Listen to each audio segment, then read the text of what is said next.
Hello my dear student, welcome back to my YouTube channel Subhash study centre. मेरे प्यारे बच्चों, यदि आप 2025 बोर्ड एग्जाम में सामाजिक विज्ञान विषय के पेपर में 70 में 70 का स्कोर करना चाहते हैं तो आप इस मॉडल पेपर को जरूर तैयार कर लेना, क्योंकि इस मॉडल पेपर के सभी प्रश्न आपकी बोर्ड परीक्षा 2025 में 100% पूछे जाएंगे। तो जितने भी मेरे प्यारे बच्चे कक्षा 10 में हैं, आप ये वायरल मॉडल पेपर जरूर तैयार कर लो।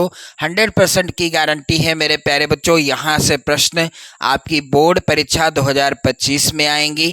तो आपको बोर्ड एग्जाम में समय कितना मिलेगा? 3 घंटे 15 मिनट का आपको समय मिलेगा। पेपर का पूर्णांक जैसा कि प्रत्येक विषय का रहेगा 70 अंक का ही रहेगा।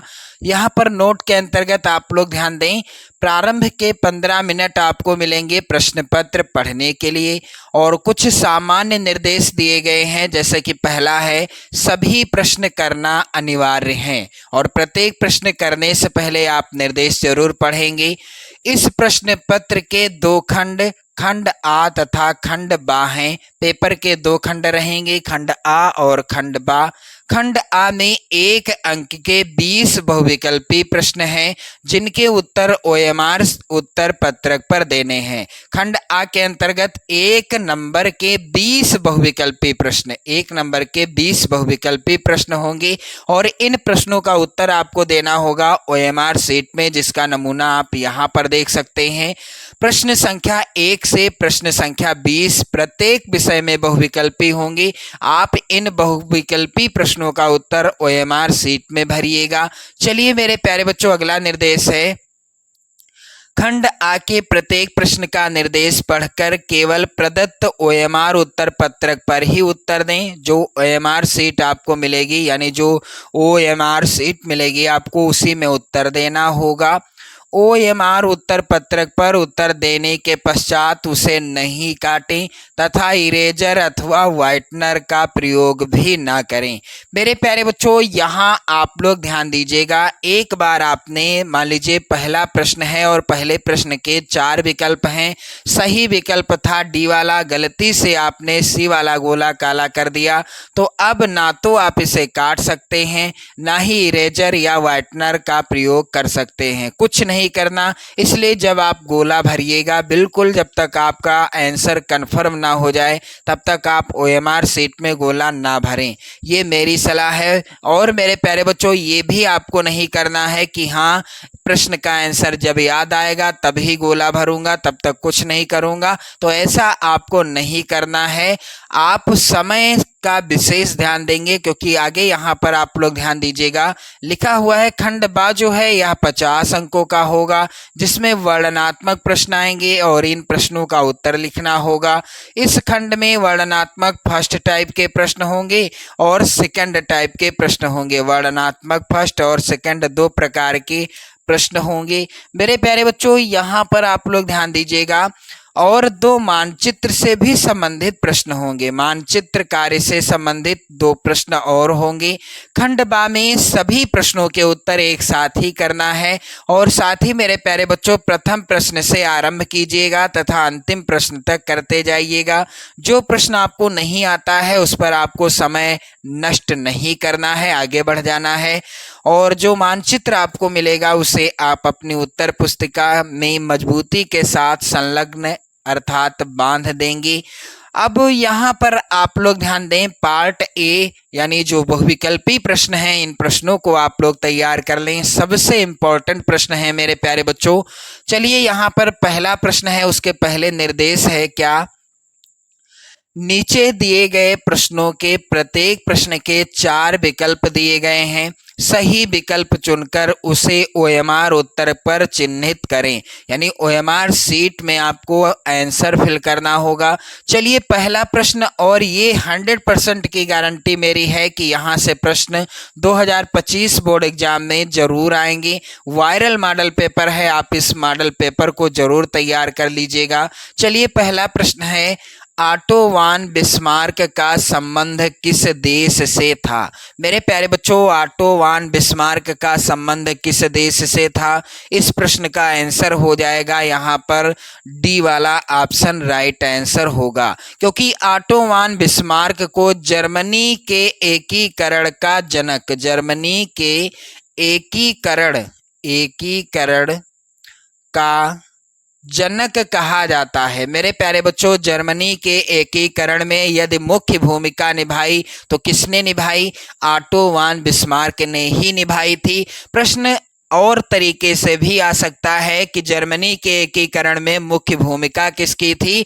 मेरे प्यारे बच्चों, उत्तर होगा ऑटो वान बिस्मार्क। अब ऑटो वान बिस्मार्क का संबंध किस देश से था? तो Germany is the right answer. चलिए मेरे प्यारे बच्चों, दूसरा प्रश्न है यहाँ पर, नेपोलियन बोनापार्ट की पराजय कब हुई थी?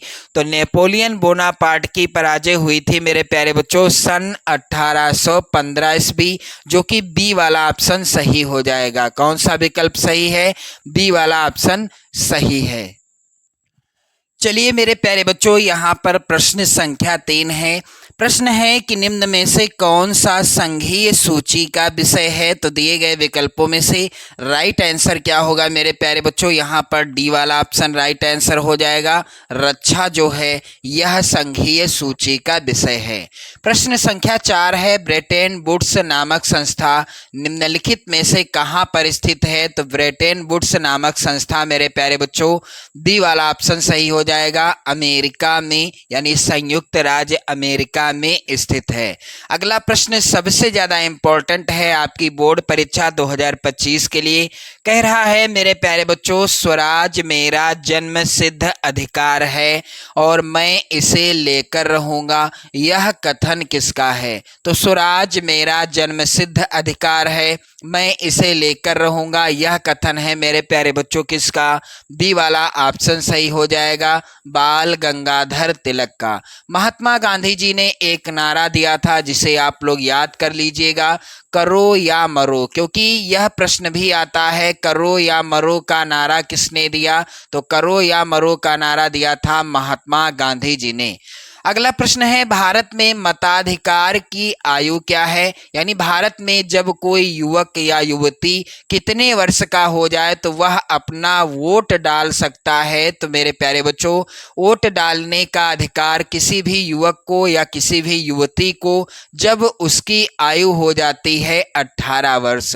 सी वाला ऑप्शन सही होगा, जब उसकी आयु 18 वर्ष हो जाती है तो उसे वोट डालने का अधिकार मिल जाता है। चलिए अगला प्रश्न है मेरे प्यारे बच्चों, लोकतांत्रिक शासन व्यवस्था अन्य व्यवस्थाओं से अच्छी है। यहाँ पर अन्य होगा, लोकतांत्रिक शासन व्यवस्था जो है यह अन्य व्यवस्थाओं से अच्छी है, क्योंकि यह क्या करती है? सभी नागरिकों में समानता को बढ़ावा देती है, और दूसरा सभी नागरिकों में समानता को बढ़ावा देती है, ये भी सही है, और दूसरा जो है व्यक्ति की गरिमा को बढ़ावा देती है। तो मेरे प्यारे बच्चों, यहाँ पर विकल्प सी सही होगा, क्योंकि दोनों विकल्प सही हैं, विकल्प ए और बी दोनों। चलिए मेरे प्यारे बच्चों, अगला प्रश्न है, भारतीय राष्ट्रीय कांग्रेस की स्थापना कब हुई थी? तो सन 1800 कब? 1885 ईस्वी में। यहाँ पर राइट आंसर हो जाएगा बी वाला ऑप्शन। और इन सभी प्रश्नों को आपको रट लेना है मेरे प्यारे बच्चों, क्योंकि यही प्रश्न आएंगे आपकी बोर्ड परीक्षा 2025 में। तो भारतीय राष्ट्रीय कांग्रेस की स्थापना हुई थी सन 1885 ईस्वी में।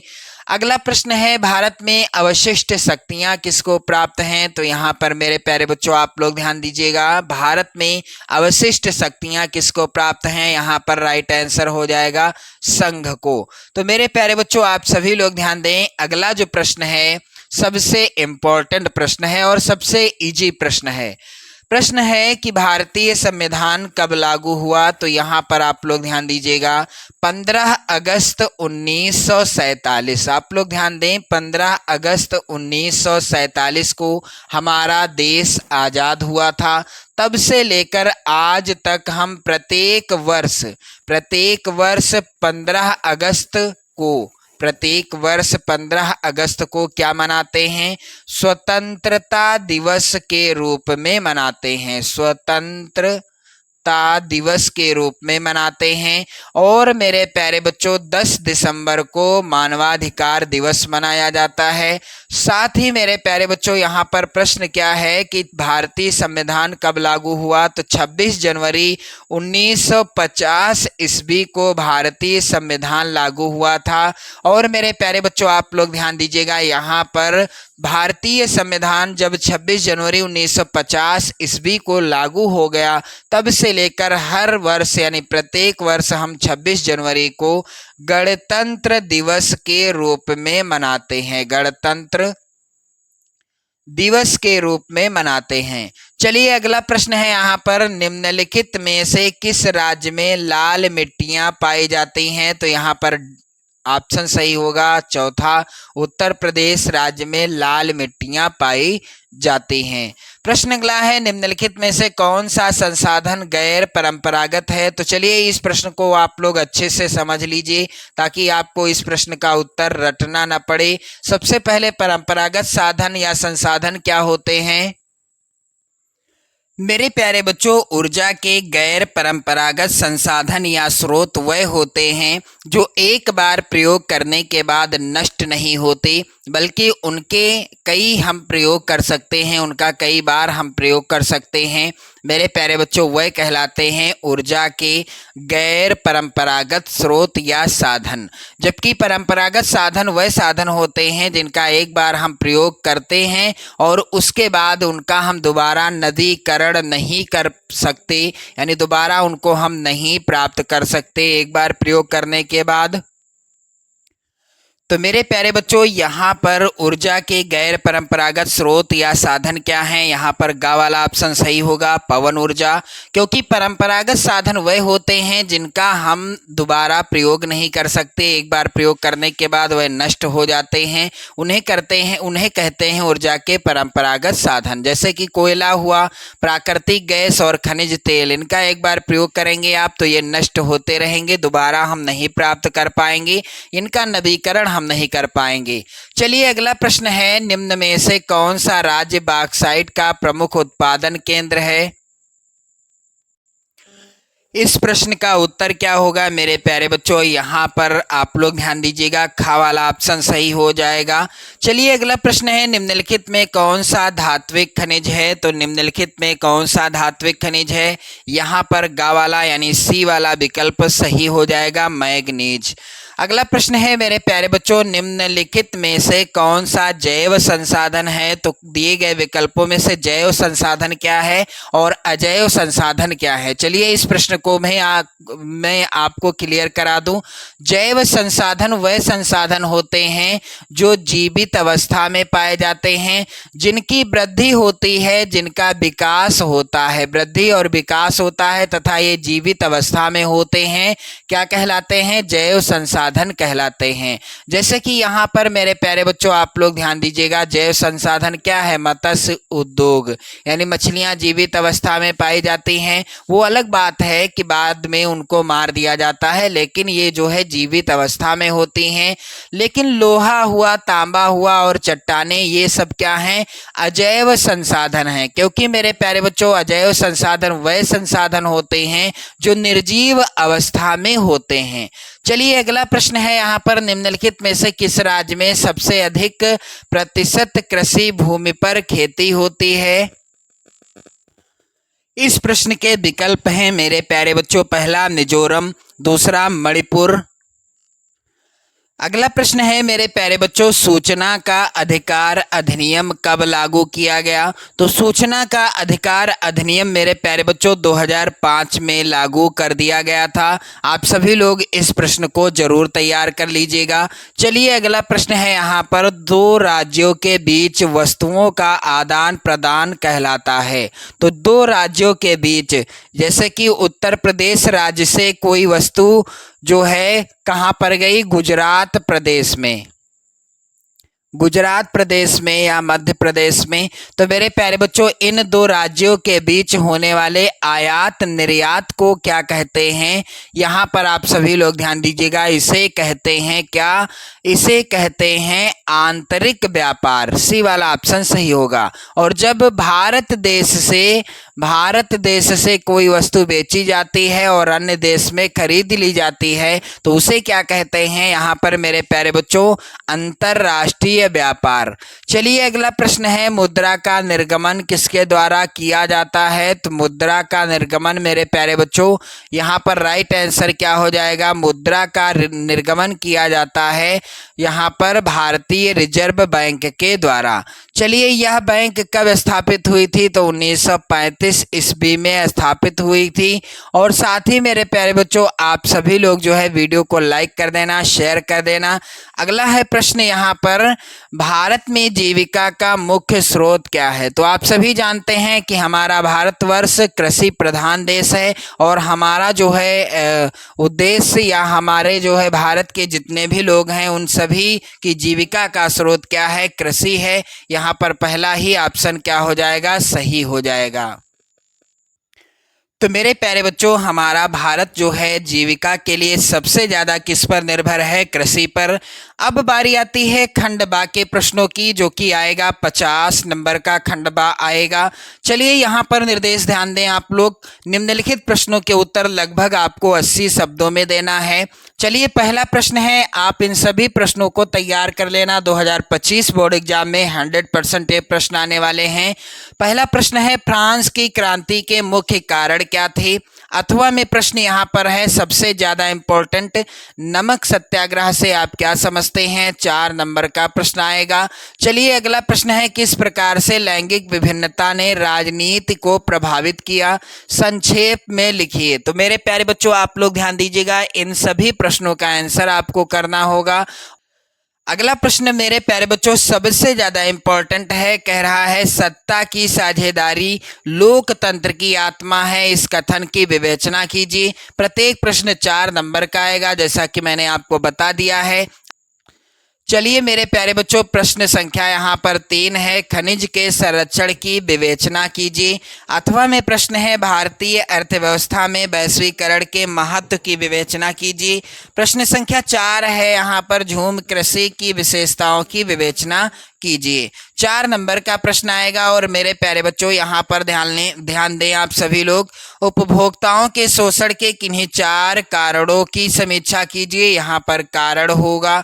मेरे प्यारे बच्चों, आप देखेंगे इसके बाद वर्णनात्मक सेकंड टाइप के जो प्रश्न आएंगे इनका उत्तर। चलिए यहाँ पर प्रश्न है और ये जो प्रश्न आएंगे 150 शब्दों में इनका उत्तर लिखना है। प्रत्येक प्रश्न होगा 6 नंबर का। चलिए प्रश्न है यहाँ पर, सविनय अवज्ञा आंदोलन से आप क्या समझते हैं? इस आंदोलन की सीमाओं पर एक संक्षिप्त टिप्पणी लिखिए। अथवा में प्रश्न है, भारतीय अर्थव्यवस्था पर वैश्विक महामंदी के किन्हीं 4 कारणों का उल्लेख कीजिए। और मेरे प्यारे बच्चों, यहाँ पर भारतीय संघ अर्ध संघ ढांचा है, इसकी पुष्टि में किन्हीं 2 कारणों का उल्लेख कीजिए। इसके बाद मेरे प्यारे बच्चों, यहाँ पर आप देखेंगे सबसे इंपॉर्टेंट प्रश्न, लोकतांत्रिक सुधार से आप क्या समझते हैं? इसके लिए उठाए जा सकने वाले किन्हीं 2 कदमों का उल्लेख कीजिए। प्रश्न संख्या 7 है, मृदा अपरदन का क्या अभिप्राय है? इस समस्या के समाधान हेतु कोई 4 उपाय सुझाइए। 6 नंबर का प्रश्न है। और प्रश्न यहाँ पर देखेंगे आप लोग, संसाधन नियोजन की आवश्यकता क्यों है? भारत में संसाधन नियोजन हेतु कोई, मेरे प्यारे बच्चों, यहाँ पर 4 उपाय बताइए या लिखिए। अगला प्रश्न है यहाँ पर मेरे प्यारे बच्चों, विकास की अवधारणा क्या है? सामान्यतः इसमें किस घटकों को सम्मिलित किया जा सकता है? साथ ही मेरे प्यारे बच्चों, आप सभी लोग ध्यान दीजिएगा, तृतीयक क्षेत्र क्या है? इसकी विशेषताओं की समीक्षा कीजिए। तो मेरे प्यारे बच्चों, आप सभी लोग ध्यान दें, इन सभी प्रश्नों का आंसर आपको तैयार कर लेना है, क्योंकि सबसे ज्यादा इंपॉर्टेंट प्रश्न है।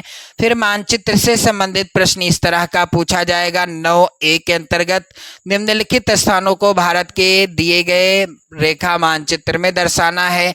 चलिए यहाँ पर 1 नंबर का एक प्रश्न आएगा और इसी तरह के प्रश्न आएंगे। पहला है, वह स्थान जहाँ सितंबर 1920 में भारतीय राष्ट्रीय कांग्रेस का अधिवेशन हुआ, और वह स्थान जहाँ जलियांवाला बाग हत्याकांड हुआ, वह स्थान जहाँ महात्मा गांधी ने नमक कानून तोड़ा, वह स्थान जहाँ से महात्मा गांधी ने नमक कानून तोड़ा था। और साथ ही मेरे प्यारे बच्चों, यहाँ पर आप 2 प्रश्न और देख सकते हैं। इस तरह से प्रश्न संख्या यहाँ पर 9 भी है। कह रहा है दिए गए भारत के तो मेरे प्यारे बच्चों इसी तरह के प्रश्न आएंगे। मानचित्र से संबंधित 5 प्रश्न यहाँ पर 5 नंबर के हैं और 5 यहाँ पर हैं। कुल 10 नंबर के प्रश्न आएंगे। तो मेरे प्यारे बच्चों, मैंने आपको बता दिया है सामाजिक विज्ञान विषय का मॉडल पेपर। आप इस वायरल पेपर को तैयार कर लेते हैं तो 70 में 70 का स्कोर आसानी से कर लोगे। जय हिंद।